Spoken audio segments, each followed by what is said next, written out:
Et place à la chronique culture. Bonsoir Nicolas. Bonsoir Nidia. Et football oblige, une chronique 100% foot ce soir.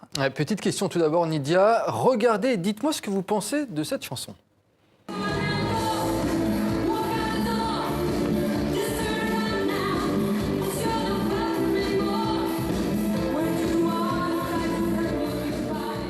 I Will Survive, évidemment. Nicolas, l'hymne des joueurs français lors de la Coupe du Monde 98. Vous avez beaucoup dansé là-dessus, Nidia, je le sais. Je passais le bac.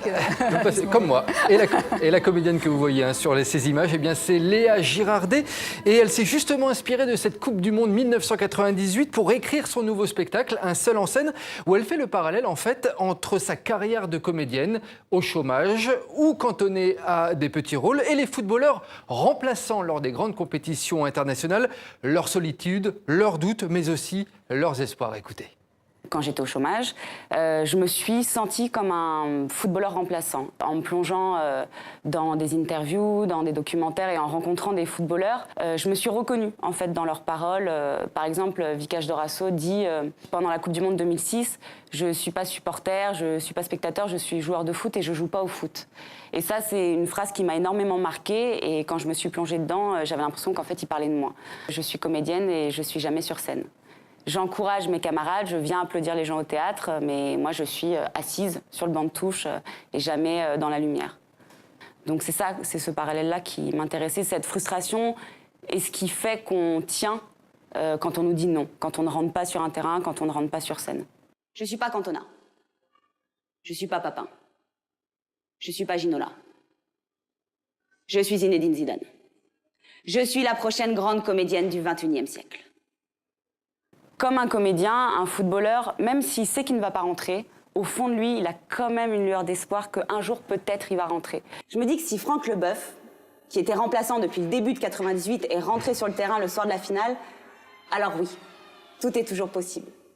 Comme les footballeurs, les comédiens, ils ont besoin qu'on leur dise oui. Ils ont besoin qu'on les regarde. Un footballeur, il ne peut pas jouer tout seul dans sa chambre. Un comédien, il ne peut pas jouer tout seul dans sa chambre. Et on a besoin du regard des autres pour exister. Donc oui, j'ai l'impression qu'on a besoin d'une reconnaissance comme eux, quoi.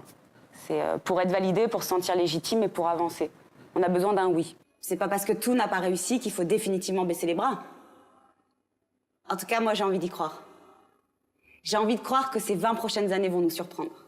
Et puis l'une des passions de Léa Girardet, eh bien, c'est Aimé Jacquet, le sélectionneur des Bleus en 98. Aimé Jacquet, longtemps décrié à l'époque, mais qui s'est révélé au final être un formidable meneur d'hommes à la manière d'un metteur en scène de cinéma ou de théâtre. On connaît beaucoup Aimé Jacquet pour sa victoire de 98, mais peu pour ses échecs. Comme moi, je suis partie d'un constat d'échec, de chômage, j'ai voulu avoir cette figure de référence en me plongeant dans ses échecs à lui.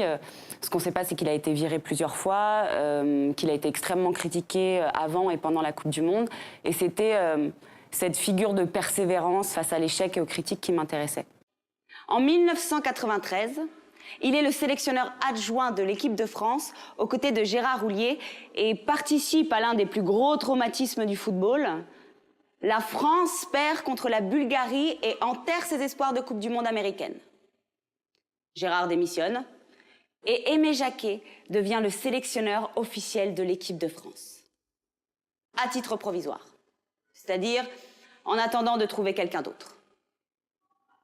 Contre toute attente, Aimé Jacquet reconstruit l'image des Bleus et qualifie l'équipe de France pour l'Euro 96. Il y a un vrai parallèle entre une équipe de foot et une équipe de théâtre parce que, par exemple, Aimé Jacquet parle donc de collectif, de jeu, de jouer ensemble. Ça, c'est des vraies phrases de metteur en scène. Jouez avec les autres, ne jouez pas tout seul. Pensez à la pièce, ne pensez pas à vous. Il y a vraiment un vrai parallèle. C'est la même chose. Il y a un leader et il y a des gens qui suivent derrière. Et c'est pour arriver à faire quelque chose de collectif et une œuvre. Donc Aimé Jacquet, ça sera une Coupe du Monde. Et un metteur en scène, ça sera une belle pièce de théâtre. Voilà, un spectacle original à voir à Avignon ce mercredi. Et puis à Paris à partir du 5 septembre, ce sera au Théâtre de Belleville.